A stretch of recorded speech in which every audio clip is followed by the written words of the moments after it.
Good morning दोस्तों। आज का टॉपिक हमारे लिए बहुत ही स्पेशल है। सभी क्षेत्रों में इसका उपयोग किया जा सकता है। वाणिज्य क्षेत्रों में इसका लेखांकन और उपयोग दोनों ही किया जा सकता है। यह टॉपिक बहुत ही ज़्यादा इम्पोर्टेंट है क्योंकि आम नागरिकों से भी संबंधित इस टॉपिक को लिया जा सकता है। सभी क्षेत्रों में किस प्रकार से सभी नागरिकों द्वारा जो कर दिया जाता है उससे संबंधित आज अपन इसका अध्ययन करेंगे। इसका अध्ययन, इसकी शुरुआत कहाँ से हुई, इसकी क्या परिभाषा है, कब इसको लागू किया गया था, कितने प्रकार से इसको बांटा गया है, क्या स्लैब के तहत इसको रखा गया है, कितने प्रतिशत कर का निर्धारण किया गया है, यह सभी बिंदु हम इस अध्ययन के तहत इस टॉपिक में करेंगे। तो आज का टॉपिक है हमारा वस्तु एवं सेवा कर, जिसे हम जीएसटी के नाम से भी जानते हैं, गुड्स एंड सर्विस टैक्स। तो इसका अध्ययन हम करते हैं, गुड्स एवं सर्विस टैक्स। सबसे पहले इस कर को फ्रांस ने अपनाया था 1954 में। 1954 में सबसे पहले फ्रांस देश ने इसको सबसे पहले अपनाया था। फिर उसके बाद में 1972 में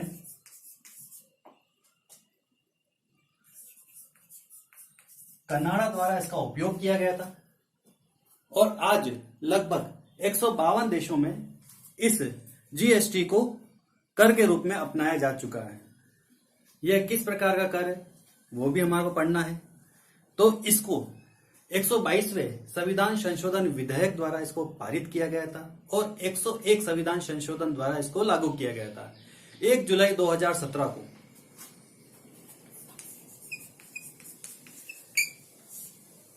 जुलाई 2017 को भारत में इस कर को अपनाया गया है। इसी तारीख के दिन हम जीएसटी कर के रूप में इस दिन को मनाते हुए आ रहे हैं, 1 जुलाई 2017 से। अब हम इसका अध्ययन करते हैं कि ये होता क्या है। अभी तक हम जिन करों का भुगतान करते हुए आ रहे हैं उन्हें हमने दो रूपों में बांटा गया था, एक डायरेक्ट के रूप में और एक इनडायरेक्ट के रूप में। डायरेक्ट टैक्स के रूप में जो मानव द्वारा डायरेक्ट सीधे ही लिए जाते हैं उन्हें हम डायरेक्ट टैक्स के रूप में लेते हैं, जैसे income tax, cooperative tax, gift tax या वेल्थ टैक्स। इस श्रेणी में जितने भी हम कर रखते हैं उनका हम यूज में लेते हुए आ रहे हैं। तो इनकम टैक्स,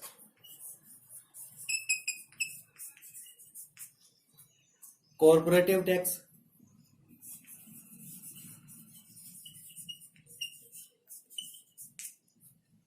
गिफ्ट टैक्स और wealth tax.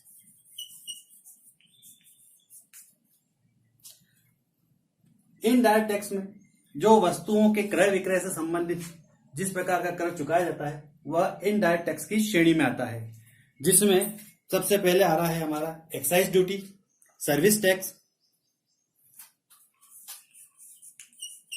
Excise duty, service tax, VAT और सेल्स टैक्स। ये हमारे इनडायरेक्ट टैक्स की श्रेणी में आ रहे थे। इसमें बहुत से प्रकार के डबल कर भारतीय जनता को देना पड़ रहा था।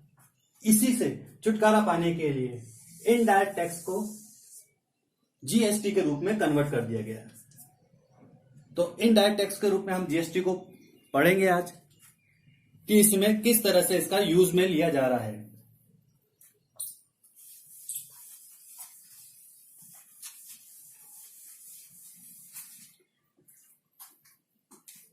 अब बात करते हैं हम इसके प्रकारों की। जीएसटी को कितने प्रकारों से इसका वर्गीकरण किया गया है। तो जीएसटी को 4 भागों में बांटा गया है, जिसमें सबसे पहले आता है सीजीएसटी, फिर उसके बाद में आता है SGST,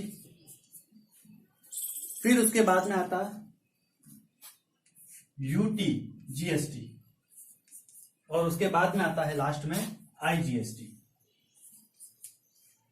अब ये क्या कहलाता है?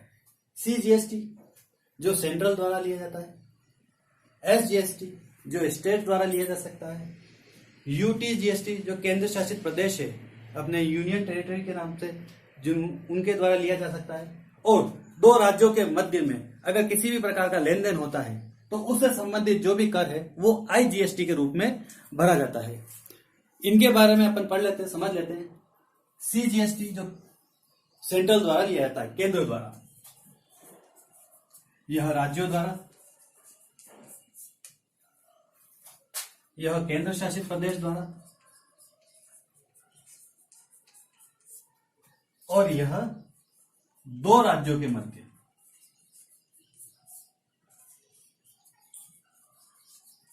में वसूला जाने वाला IGST कर होता है। अब इसमें यह किस रूप में देखते हैं, तो हमने पढ़ा कि हम किसी भी राज्य में अगर रहते हैं तो उस समय जो कर दिया जा सकता है वो SGST और IGST के रूप में, SGST और CGST के रूप में दिया जा सकता है। जैसे हम राजस्थान में निवास करते हैं तो राजस्थान में निवास करने वाले व्यक्तियों द्वारा किसी भी प्रकार का व्यवहार होता है, लेन देन होता है, उससे संबंधित जो कर भुगतान किया जाएगा वह CGST और SGST के रूप में दिया जाएगा। जैसे किसी भी व्यावसायिक संस्था, दुकान, व्यापारियों द्वारा किसी माल का क्रय विक्रय से संबंधित जो भी भुगतान होता है उससे संबंधित जो कर कटता है, टैक्स लगता है, वो 18% तक होता है। अब इसमें 18% होता है। समझने वाली बात यह है कि इसमें ये 18% CGST भी ले रही है या SGST भी ले रही है, या दोनों ही ले रही है, या CGST, SGST, UTGST और IGST ये सभी 18-18 के स्लैब में ले रही है। इसमें बड़ा कंफ्यूजन होता है। तो इससे समझने के लिए हम ये तय करते हैं कि सबसे पहले हम राज्य से शुरू करते हैं कि राज्य में अगर किसी व्यक्ति को कर चुकाना पड़ रहा है तो किसी वस्तु के क्रय विक्रय संबंधी जो कर चुकाया वो 18% था। अब इसी में CGST के रूप में 9% और SGST के रूप में 9% बढ़ जाता है, तो इसी के साथ में ये 18% हो जाता है। तो किसी भी राज्य में अगर किसी प्रकार का कर लगता है तो वो इसके रूप में हम समझ सकते हैं कि CGST के रूप में वो कितना प्रतिशत चला जाएगा और SGST के रूप में वो कितना प्रतिशत चला जाएगा। उसके आगे हम यह पढ़ते हैं कि राज्यों के समझ में तो समझ में आ गया। अब हम UTGST के रूप में पढ़ते हैं। UTGST के रूप में जैसे अपनी दिल्ली के निवासी है तो दिल्ली के निवासी है तो वहां पे किसी प्रकार का लेन देन होता है तो एक तो CGST के रूप में, और दूसरा किस रूप में पकड़ रहे हैं हम, दूसरा SGST के रूप में नहीं, क्योंकि ये राज्य नहीं है, यहां पर केंद्र शासित है, तो ये UTGST के रूप में हम इसका प्रयोग करेंगे। वही स्लैब होगा 18% का, 9% CGST के रूप में चला जाएगा और 9% UTGST के रूप में यानी केंद्र शासित प्रदेश के रूप में उनको प्राप्त हो जाएगा। तो ये तो था कुछ स्लैब जो हमने देखा कि किन तरह से GST का रूप में उसको यूज में ले सकते हैं। अब हम पढ़ते हैं IGST के रूप में। तो अभी तक हमने समझ लिया है कि CGST क्या होता है, जो केंद्र के रूप में सेंट्रल द्वारा डायरेक्ट यूज में लिया जा सकता है जिन करों को, उन्हें CGST के रूप में, SGST के रूप में राज्यों द्वारा, UTGST के रूप में केंद्र शासित प्रदेश द्वारा, और IGST जब दो राज्यों के मध्य में किसी भी प्रकार का व्यवहार होता है, जैसे एक राज्य से किसी वस्तु का प्रोडक्शन हो रहा है और उसकी सेलिंग किसी अन्य राज्य में हो रही है। जैसे मान लेते हैं हम गुजरात में वस्तुओं का प्रोडक्शन हो रहा है और वस्तुएं जो निर्मित हो गई है उन्हें हम ले जा करके बिहार या अन्य किसी राज्यों में क्या कर सकते हैं, हम उसको सेल कर सकते हैं। सेल कर सकते हैं। यानी एक राज्य से हम उसको बाहर ले जाकर के हम किसी प्रोडक्ट का अगर हम सेल करते हैं तो उसमें कौन से जीएसटी का रूप में उसका यूज में लिया जा सकता है, तो उस समय हम आईजीएसटी के रूप में इसका उपयोग करेंगे। अब आईजीएसटी के रूप में अगर हम उसका उपयोग करेंगे तो गुजरात कहता है कि हम इसका यूज में लेंगे, इसका पैसा हमारे पास आना चाहिए। बिहार कहता है कि इसका पैसा हमारे पास में आना चाहिए। तो यह कंफ्यूजन है।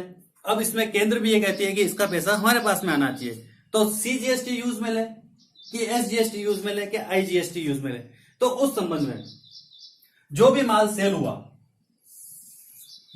सेल हुआ वहां पर इसका 9%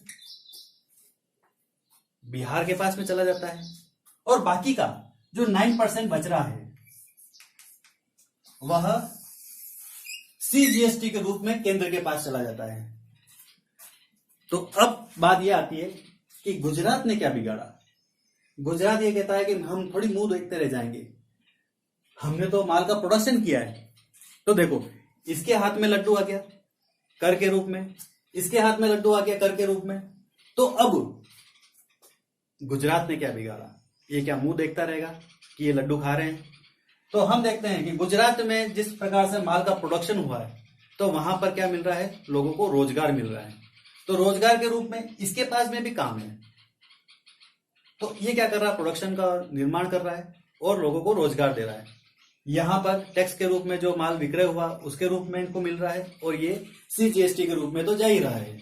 तो इस तरह से जीएसटी को 4 भागों में बांटा गया है। ये चारों भाग सीजीएसटी, एसजीएसटी, यूटीजीएसटी और आईजीएसटी के रूप में हमने इसका अध्ययन कर लिया है। अब व्यवहारिक रूप से हम इनपुट और आउटपुट जीएसटी के रूप में किस प्रकार से हम समझ सकते हैं उसका भी अध्ययन कर लेते हैं।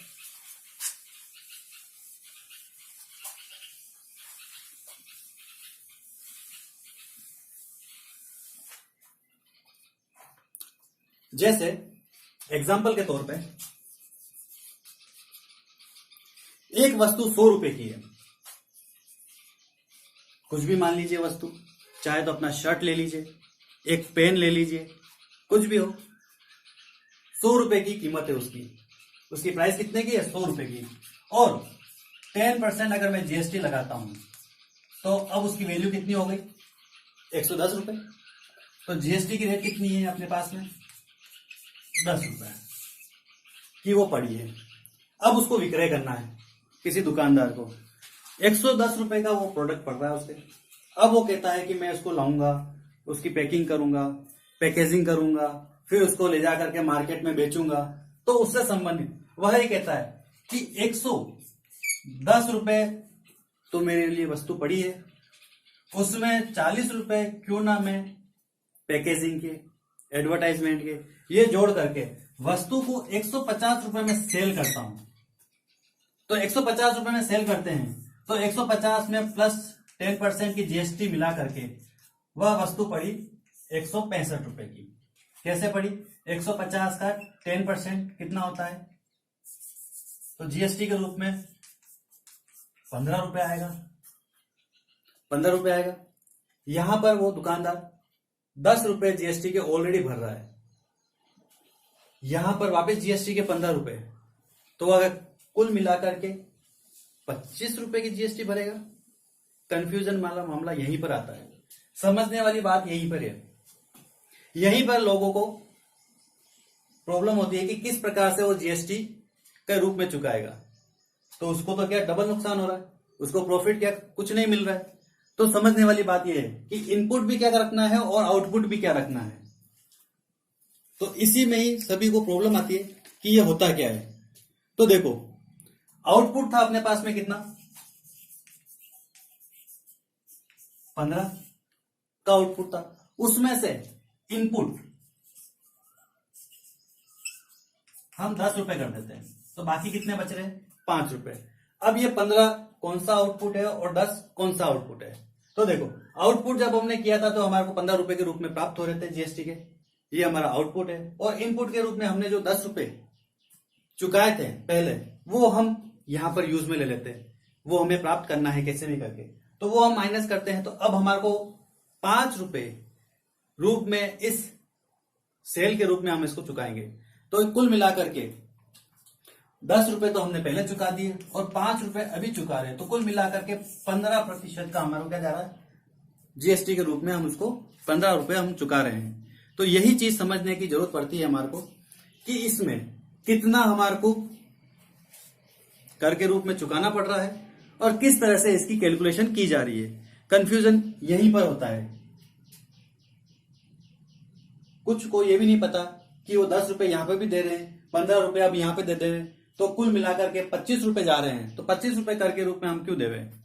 पर उनको समझने वाली बात यह है कि ₹25 तो यहाँ पर नहीं है, ₹10 तो यहाँ पे दे दिए, अब ₹15 यहाँ पर प्राप्त हो रहे हैं, तो उसमें से जो हमने पहले चुका दिए वो माइनस किए जाएंगे, क्योंकि हमने उसका भुगतान पहले ही कर दिया। तो अब कितना करना है? अब ₹5 हमारे को क्या करना है, रिटर्न करना है टैक्स के रूप में। तो वही चीज होगी यहाँ पे। अब इसमें प्रॉफिट कितना हुआ वो समझने वाली बात है कि इसमें प्रॉफिट के रूप में हमारे को कितना क्या मिल रहा है। इसमें हमारे को मार्जिन कितना हो रहा है। तो जैसे ₹165 की सेलिंग करने पर हमने ₹165 सेल किए थे, वस्तु के ₹165 प्राप्त हुए थे, उसमें से हमने प्रोडक्शन के उस वस्तु के परचेज के रूप में चुकाए थे हमने ₹110। तो अब वस्तु के कितने का मिल रहा है डिफरेंस, 50 के रूप में, 55 के रूप में, जिसमें से हमने ₹15 उसके कर के चुका दिए, जीएसटी के चुका दिए। ₹15 हमने जीएसटी के चुका दिए। तो अब जो बचेगा वही हमारा क्या कहलाता है, प्रॉफिट कहलाता है। वही हमारा प्रॉफिट कहलाता है।